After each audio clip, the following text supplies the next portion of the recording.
मेरे जंगल में कोई भी चीज़ ऐसी नहीं है कि मतलब फालतू की है यार।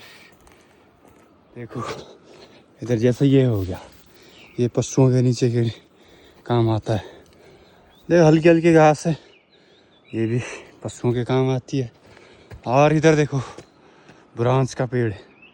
आजकल तो इसके फूल नहीं है, फूल इसके चले गए इससे पहले ही। ये देखो सूखा हुआ दिखाता मैं आपको, ये हल्का सा।